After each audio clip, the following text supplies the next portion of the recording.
Chapter 2. And Naomi had a relation of her husband, a man of wealth, of the family of Elimelech, and his name was Boaz. And Ruth the Moabitess said to Naomi, Now let me go into the field and take up the heads of grain after him in whose eyes I may have grace. And she said to her, Go, my daughter.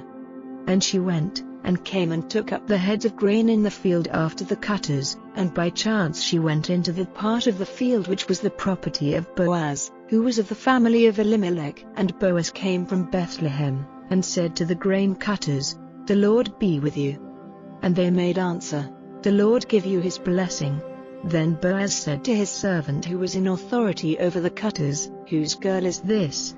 And the servant who was in authority over the cutters said, It is a Moabite girl who came back with Naomi out of the country of Moab. And she said to me, Let me come into the grain field and take up the grain after the cutters. So she came, and has been here from morning till now, without resting even for a minute. Then said Boaz to Ruth, Give ear to me, my daughter. Do not go to take up the grain in another field, or go away from here, but keep here by my young women. Keep your eyes on the field they are cutting, and go after them. Have I not given orders to the young men not to put a hand on you? And when you are in need of drink, go to the vessels and take of what the young men have put there.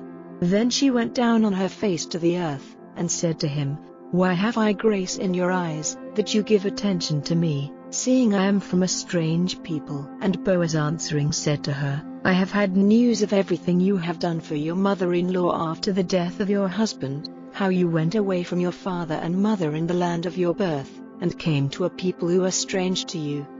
The Lord give you a reward for what you have done, and may a full reward be given to you by the Lord, the God of Israel, under whose wings you have come to take cover.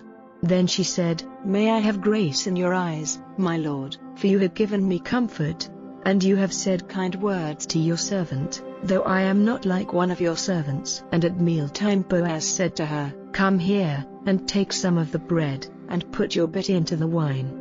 And she took her seat among the grain cutters, and he gave her dry grain, and she took it, and there was more than enough for her meal. And when she got ready to take up the grain, Boaz gave his young men orders, saying, Let her take it even from among the cut grain, and say nothing to her. And let some heads of grain be pulled out of what has been corded up, and dropped for her to take, and let no sharp word be said to her. So she went on getting together the heads of grain till evening, and after crushing out the seed it came to about an ephah of grain. And she took it up and went into the town, and she let her mother-in-law see what she had got, and after taking enough for herself she gave her the rest. And her mother-in-law said to her, Where did you take up the grain today? And where were you working? May a blessing be on him who gave such attention to you. And she gave her mother-in-law an account of where she had been working, and said, The name of the man with whom I was working today is Boaz. And Naomi said to her daughter-in-law, May the blessing of the Lord, who has at all times been kind to the living and to the dead, be on him. And Naomi said to her, The man is of our family, one of our near relations. And Ruth the Moabitess said, Truly, he said to me, Keep near my young men till all my grain is cut. And Naomi said to Ruth, her daughter-in-law, It is better, my daughter, for you to go out with his servant girls, so that no danger may come to you in another field. So she kept near the servant girls of Boaz to take up the grain till the cutting of the early grain and the cutting of the late grain were ended, and she went on living with her mother-in-law.